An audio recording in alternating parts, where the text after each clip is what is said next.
ಮತ್ತೆ ಕಾಂಗ್ರೆಸ್ನ ಸುದ್ದಿ. ಕಾಂಗ್ರೆಸ್ನಲ್ಲಿ ಇತ್ತೀಚೆಗೆ ಒಂದು ಸ್ವಲ್ಪ ದಿನಗಳ ಹಿಂದೆ ಒಂದು ದೊಡ್ಡ ಸಮಾವೇಶ ಮಾಡುವ ಪ್ಲಾನ್ ಆಗಿತ್ತು. ಸಮಾವೇಶ ನಡೆದೇ ಬಿಡ್ತು ಅಂತೆಲ್ಲ ನಾವು ಮಾತಾಡ್ಕೊಂಡಿದ್ವಿ. ಆದರೆ ಕೊನೆ ಕ್ಷಣದಲ್ಲಿ ಹೈಕಮಾಂಡ್ ಆ ಸಮಾವೇಶಕ್ಕೆ ಬ್ರೇಕ್ ಆಗಿತ್ತು.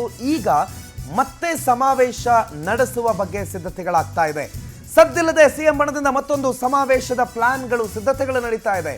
ಅತಿ ಶೀಘ್ರದಲ್ಲೇ SC/ST ಸಮಾವೇಶ ನಡೆಸಲಾಗುತ್ತೆ. ಆ ಮುಖಾಂತರ DCM DK ಶಿವಕುಮಾರ್ಗೆ ಟಕ್ಕರ್ ಕೊಡೋದಕ್ಕೆ ಸಿದ್ದರಾಮಯ್ಯ ಬಣದ ಒಂದಿಷ್ಟು ಜನ ನಾಯಕರು ರೆಡಿಯಾಗಿದ್ದಾರೆ. ಸಮಾವೇಶ ಈ ಹಿಂದೆ ಅವರು ರೆಡಿ ಆದಾಗಲೂ ಕೂಡ DCM DK ಶಿವಕುಮಾರೇ ಅದನ್ನು ನಿಲ್ಲಿಸಿದ್ರು.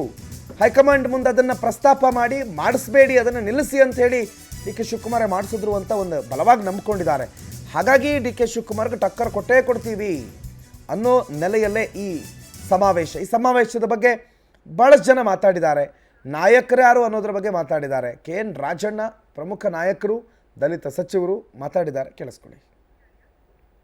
SC/ST ಸಮಾವೇಶ ಅಂತ ಬರೀ SC/STಗಳಿಗೆ ಅಲ್ಲ, ಯಾರೆಲ್ಲ ಧ್ವನಿ ಇಲ್ಲದ ಸಮುದಾಯಗಳಿದ್ದಾವೆ ಆ ಸಮುದಾಯಗಳಿಗೆ ಅರಿವನ್ನು ಮೂಡಿಸ್ತಕ್ಕಂಥದ್ದು, ಆ ಸಮುದಾಯದವರು ಕೂಡ ಸರ್ವರಿಗೂ ಸಮಬಾಳು ಅಂತಕ್ಕಂಥ ಏನು ಒಂದು ನಾಣ್ಣುಡಿ ಇದೆ, ಆ ನಾಣ್ಣುಡಿಯಂತೆ ಎಲ್ಲ ಅಧಿಕಾರವನ್ನು ಹಂಚ್ಕೊಳ್ತಕ್ಕಂಥದ್ದಕ್ಕೆ ನಾವು ಒತ್ತಾಯ ಮಾಡ್ತಕ್ಕಂಥ ಸಮಾವೇಶಗಳು. ಆ ಏನೇ ಸಮಾವೇಶ ಮಾಡಿದ್ರು ಕೂಡ ಕಾಂಗ್ರೆಸ್ ಪಕ್ಷದ ನೇತೃತ್ವದಲ್ಲೇ ಮಾಡ್ತೀವಿ. ಕಾಂಗ್ರೆಸ್ಸನ್ನು ಬಿಟ್ಟು ನಾವು ಬೇರೆ ಮಾಡೋಕ್ಕೆ ಹೋಗೋದಿಲ್ಲ. ಆದರೆ ಈಗೇನು ವಿಧಾನ ಪರಿಷತ್ತಿನ ಚುನಾವಣೆಗಳು ಬರ್ತಾ 4 ಸ್ಥಾನಗಳನ್ನು ತುಂಬತಕ್ಕಂಥದ್ದಿದೆ. ನಾನು ಈಗಾಗಲೇ ಮಾಧ್ಯಮದಲ್ಲೂ ಕೂಡ ಹೇಳಿದ್ದೇನೆ, ಪತ್ರನೂ ಕೂಡ ಬರಿತಾ ಇದ್ದೇನೆ ಕೇಂದ್ರಕ್ಕೆ. ಯಾರು ಅನ್ರೆಪ್ರೆಸೆಂಟೆಡ್ ಕಮ್ಯುನಿಟಿಗಳಿದ್ದಾವೆ, ರಾಜಕೀಯ ಅಧಿಕಾರ ವಂಚಿತ ಸಮುದಾಯಗಳು ಯಾವಿದ್ದಾವೆ, ಆ ಸಮುದಾಯಗಳಿಗೆ ಆ ಸ್ಥಾನಗಳನ್ನು ಕೊಡಬೇಕು ಅಂತಕ್ಕಂಥದ್ದು ನನ್ನ ಒತ್ತಾಯ. ಬಿಡ್ತಾ ಇಲ್ಲ ಅಂತ ಅವ್ರೇನು ಕಟ್ಟಾಕವ್ರ ನಮಗೆ, ಅದು ನಮಗೂ ಬೇರೆ ಬೇರೆ ಕೆಲಸಗಳು ಸೂಕ್ತ ಸಮಯದಲ್ಲಿ ನಾವು ಅವೆಲ್ಲನೂ ಕೂಡ ಏನೆಲ್ಲ ಅಂದ್ಕೊಂಡಿದ್ದೀವಿ ಅದನ್ನೆಲ್ಲ ಮಾಡ್ತೇವೆ ಸೂಕ್ತ ಸಮಯದಲ್ಲಿ. SC/ST ಸಮಾವೇಶ ಅಂತ ಬರೀ SC/STಗಳಿಗೆ ಅಲ್ಲ, ಯಾರೆಲ್ಲ ಧ್ವನಿ SC/ST ಸಮಾವೇಶದ ಸಿದ್ಧತೆಗಳು ಏನು ಆಗ್ತಿದೆ ಅನ್ನೋದನ್ನು ನೀವು ಬಹಳ ಸ್ಪಷ್ಟವಾಗಿ ಕಾಂಗ್ರೆಸ್ನ ನಾಯಕರ ಬಾಯಿಂದಲೇ ಕೇಳಿಸ್ಕೊಂಡಿದ್ದೀರಿ. ಹಾಗಾಗಿ SC/ST ಸಮಾವೇಶದ ಒಂದು ಸಿದ್ಧತೆ ನಡೀತಾ ಇದೆ. ಆ ಸಮಾವೇಶಕ್ಕೆ ಅಥವಾ ಸಮಾವೇಶ ಮಾಡಬೇಕು ಅನ್ನೋದು ಕಾಂಗ್ರೆಸ್ ನಾಯಕರ ತಲೆಯಲ್ಲಿದೆ.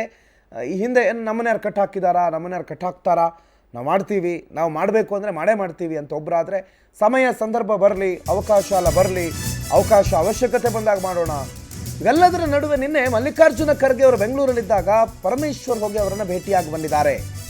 ಕ್ಲೋಸ್ ಡೋರ್ ಮೀಟಿಂಗ್ ಆಗಿದೆ. ಏನು ಮೀಟಿಂಗು? ಸಮಾವೇಶದ ಬಗ್ಗೆ ಚರ್ಚೆ ಏನಾದರೂ ಮಾಡಿದ್ರಾ? ನಿನ್ನೆ ಮಲ್ಲಿಕಾರ್ಜುನ ಖರ್ಗೆ ಅವರನ್ನು ಭೇಟಿಯಾದ ಡಾಕ್ಟರ್ G ಪರಮೇಶ್ವರ್ ಯಾವ ವಿಚಾರವನ್ನು ಚರ್ಚೆ ಮಾಡಿದ್ರು? ಸಮಾವೇಶದ ವಿಚಾರ ಚರ್ಚೆ ಆಯ್ತಾ ಅಥವಾ ಬೇರೆ ಏನಾದರೂ ಚರ್ಚೆ ಆಯ್ತಾ? ಅಲ್ಲ, ಇವರು ಟೆನ್ಷನ್ನೇ ಬೇಡಪ್ಪ, AICC ಅಧ್ಯಕ್ಷರ ಕೈಯಿಂದಲೇ ನಾವು ಪರ್ಮಿಷನ್ ತಗೊಂಡ್ಬಿಡೋಣ ಅನ್ನೋ ರೀತಿಯಲ್ಲಿ ಏನಾದರೂ ಪರ್ಮಿಷನ್ ತಗೊಂಡ್ಬಂದ್ಬಿಟ್ರಾ? ಪಕ್ಷದ ವೇದಿಕೆ ಮುಖಾಂತರನೇ ಟಕ್ಕರ್ ಕೊಡಬೇಕು ಅನ್ನೋ ಪ್ಲಾನ್ ಇದೆಯಾ? Something is happening in Congress ಅನ್ನೋದಂತೂ ಬಹಳ ಸ್ಪಷ್ಟ. ಪರಮೇಶ್ವರ್ ಖರ್ಗೆ ನಿನ್ನೆ ಭೇಟಿಯಾಗಿದ್ರು, ಕ್ಲೋಸ್ ಡೋರ್ ಮೀಟಿಂಗ್ ಆಯಿತು. ಆ ಕ್ಲೋಸ್ ಡೋರ್ ಮೀಟಿಂಗ್ನಲ್ಲಿ ಬಹಳ ಚರ್ಚೆ ಆಯಿತು. ಯಾವ್ಯಾವ ವಿಚಾರಗಳನ್ನು ಚರ್ಚೆ ಮಾಡಿರುವ ಸಾಧ್ಯತೆಗಳಿದೆ, ಯಾವ್ಯಾವ ವಿಚಾರಗಳು ನಿನ್ನೆ ಇವರ ಚರ್ಚೆಯಲ್ಲಿ ಉಲ್ಲೇಖ ಆಗಿರ್ಬೋದು. ಅದರಲ್ಲಿ ಈ ದಲಿತ ಸಮಾವೇಶ ಅಥವಾ SC/ST ಸಮಾವೇಶ ಅಂತ ನಾವು ಮಾತಾಡ್ತಾ ಇದ್ದೀವಿ. ಈ SC/ST ಸಮಾವೇಶದ ವಿಚಾರಕ್ಕೆ ಸಂಬಂಧಪಟ್ಟಂತೆಯೂ ಕೂಡ ಬಹಳ ಮಹತ್ವದ ಚರ್ಚೆ ಆಗಿದೆ ಅಂತ ಹೇಳಲಾಗ್ತಾ ಇದೆ. ಶಶಿಧರ್ ಈ ಬಗ್ಗೆ ಹೆಚ್ಚಿನ ಮಾಹಿತಿ ಕೊಡ್ತಾರೆ, ನೇರ ಸಂಪರ್ಕದಲ್ಲಿ ಜಾಯ್ನ್ ಆಗಿದ್ದಾರೆ. ಶಶಿಧರ್, ಒಮ್ಮೆ ಬಹಳ ದೊಡ್ಡ ಮಟ್ಟದಲ್ಲಿ ಪ್ರಸ್ತುತಕ್ಕೆ ಬರುತ್ತೆ, ಆಮೇಲೆ ಸ್ವಲ್ಪ ಹೊತ್ತಲ್ಲಿ ಮತ್ತೆ ಕಡಿಮೆ ಆಗುತ್ತೆ, ಮತ್ತೆ ಪ್ರಸ್ತುತಕ್ಕೆ ಬರುತ್ತೆ. SC/ST ಸಮಾವೇಶವನ್ನು ಎಲ್ಲ ಒಂದು ಕಡೆ ರಾಜಕೀಯವಾಗಿ ಬ್ಲ್ಯಾಕ್ ಮೇಲ್ ಮಾಡುವ ಅಸ್ತ್ರವನ್ನಾಗಿ ಕಾಂಗ್ರೆಸ್ ಬಳಕೆ ಮಾಡ್ಕೊಳ್ತಾ ಇದೆಯಾ? ಏನು SC/ST ಸಮಾವೇಶದ ಉದ್ದೇಶ ಮತ್ತು ಹಿನ್ನೆಲೆ? ಶಶಿ ಪ್ರಣತ್, ಕಳೆದ ಒಂದು 3 ದಶಕಗಳಿಂದ ರಾಜ್ಯ ರಾಜಕಾರಣದಲ್ಲಿ ಜಾತೀಯತೆ ಆಧಾರದ ಮೇಲೆ ಈಗ ರಾಜಕೀಯ ಶುರುವಾಗಿದೆ ಅಂತ ಸ್ಪಷ್ಟವಾಗಿ ಹೇಳ್ಬೋದು. ಒಂದು ಕಡೆ ಲಿಂಗಾಯತ ಸಮಾವೇಶ ಮಾಡ್ತಾರೆ, ಮತ್ತೊಂದು ಕಡೆ ದೊಡ್ಡ ಸಮುದಾಯದವ್ರದ್ದು ಕುರುಬ ಸಮುದಾಯ ಕೂಡ ಮಾಡ್ತಾರೆ, ಅದೇ ಕೂಡ ಲಿಂಗಾಯತರು ಕೂಡ ಮಾಡ್ತಾರೆ. ಅದೇ ರೀತಿಯಲ್ಲಿ ಕೂಡ SC/ST ಅವರು ಕೂಡ ಸಮುದಾಯದ ಸಮಾವೇಶನ ಮಾಡಬೇಕು ಅಂತ ಹೇಳ್ಬಿಟ್ಟು ಈಗ ಮುನ್ನೆಲೆಗೆ ಬಂದಿದೆ. ಇದು ಕಳೆದ 5-6 ತಿಂಗಳಿಂದ ಹಿಂದೆನೇ ಮಾಡಬೇಕು ಅಂತ ಕೂಡ ತೀರ್ಮಾನ ಕೂಡ ಮಾಡಿದ್ರು. ಆದರೆ ಅದಕ್ಕೆ ಮಾಡೋದಕ್ಕೆ DCM ಅವರೆಲ್ಲ ಒಂದು ಕಡೆ ಕೊಕ್ಕೆ ಹಾಕಿದ್ರು ಅನ್ನೋ ಮಾಹಿತಿ ಕೂಡ ಕೇಳಿ ಬಂದಿತ್ತು. ಇದೇ ಕಾರಣಕ್ಕಾಗಿ ಹೀಗಾಗಿ ದೆಹಲಿಗೆ ಹೋಗಿ ಆ SC/ST ಸಮಾವೇಶನ ಮಾಡಬಾರ್ದಂತ ಹೇಳ್ಬಿಟ್ಟು DKಶಿ ಅವರು ಹೈಕಮಾಂಡ್ನಿಂದನೂ ಕೂಡ ಒಂದು ಸೂಚನೆ ಕೂಡ ಕೊಟ್ಟಿದ್ರು. ಈ ಕಾರಣದಿಂದಾಗಿ ಸಮಾವೇಶನ ಮಾಡೋದಕ್ಕೆ ಆಗಿರಲಿಲ್ಲ. ಯಾಕೆ ಈ ಒಂದು ಸಮಾವೇಶದ ಚರ್ಚೆ ಬರ್ತಿದೆ ಅಂತಂದ್ರೆ, ಈಗ ಕಾಂಗ್ರೆಸ್ನಲ್ಲಿ ಸುಮಾರು 140 ಸೀಟು ಅಧಿಕಾರಕ್ಕೆ ಬಂದು 2 ವರ್ಷ ಆಗ್ತಾ ಬಂತು. ಅವತ್ತಿಂದನೂ ಕೂಡ ಒಂದು 2 ಚರ್ಚೆ ಆಗ್ತಿದೆ. KPCC ಅಧ್ಯಕ್ಷರ ಬದಲಾವಣೆ ಆಗಬೇಕು, ಅದೇ ರೀತಿ ಕೂಡ ಮುಖ್ಯಮಂತ್ರಿಗಳ ಬದಲಾವಣೆ ಕೂಡ ಆಗಬೇಕು ಅಂತ. ಹೀಗಾಗಿ CMಗೆ ಮತ್ತು DCMಗೆ ತಮ್ಮ ತಮ್ಮ ಅಸ್ತಿತ್ವವನ್ನು ಉಳಿಸ್ಕೊಳ್ಳುವಂತ ಪ್ರಯತ್ನ ಪ್ರತಿನಿತ್ಯ ಕೂಡ ಮಾಡ್ತಿದ್ದಾರೆ. ಯಾಕಂತಂದ್ರೆ ಏನಾದರೂ ಮಾಡಿ 5 ವರ್ಷಗಳ ಕಾಲ ನಾನೇ CM ಗಾದಿಯಲ್ಲಿ ಮುಂದುವರಿಬೇಕು. ಒಂದು ವೇಳೆ ಬೈ ಚಾನ್ಸ್ ಏನಾದರೂ ತಪ್ಪ ಇದ್ರೆ ಅದು ನಮ್ಮ ಬೆಂಬಲಿಗೆ ಆ ಒಂದು ಸ್ಥಾನವನ್ನು ಕೂಡ ಕೊಡಬೇಕು ಅಂತ ಒಂದು ಕಡೆ CM ಬಣ ಫುಲ್ ಆಕ್ಟಿವ್ ಆಗಿದೆ. ಮತ್ತೊಂದು ಕಡೆ KPCC ಅಧ್ಯಕ್ಷರು ಕೂಡ ಬದಲಾವಣೆ ಆದರೆ ಜಾತಿವಾರು ಯಾರನ್ನ ಮಾಡಬೇಕು, ಅದೇ ರೀತಿ ಕೂಡ CM ಸ್ಥಾನ ನಾನು ಬೇಡ ಅಂತಂದ್ರು ಕೂಡ DKಶಿ ಬದಲಾಗಿ ಪರ್ಯಾಯ ನಾಯಕರನ್ನ ಹುಟ್ಟಾಕ್ಬೇಕಂತ ಹೇಳ್ಬಿಟ್ಟು ಅಹಿಂದ ಸಮಾವೇಶವನ್ನು ಕೂಡ ಮಾಡಿದ್ರು. ಆ ಅಹಿಂದ ಸಮಾವೇಶದಲ್ಲೂ ಕೂಡ CM ಅವರು ದೊಡ್ಡ ಮಟ್ಟದ ಶಕ್ತಿ ಪ್ರದರ್ಶನ ಕೂಡ ಮಾಡಿದ್ರು. ಅದು ಹೈಕಮಾಂಡ್ ಕೂಡ ಗೊತ್ತಿದೆ. ಹೀಗಾಗಿ ಜಾತಿ ಲೆಕ್ಕಾಚಾರವನ್ನು ಇಟ್ಕೊಂಡು ಒಂದು ವೇಳೆ ಏನಂತಂದ್ರೆ ರಾಜ್ಯದಲ್ಲಿ ದಲಿತರನ್ನು ಕೂಡ CM ಮಾಡಬೇಕು ಅಂತ ಹೇಳ್ಬಿಟ್ಟು ಸಾಕಷ್ಟು ವರ್ಷಗಳನ್ನು ಕೂಡ ಚರ್ಚೆಗೆ ಬರ್ತಿತ್ತು.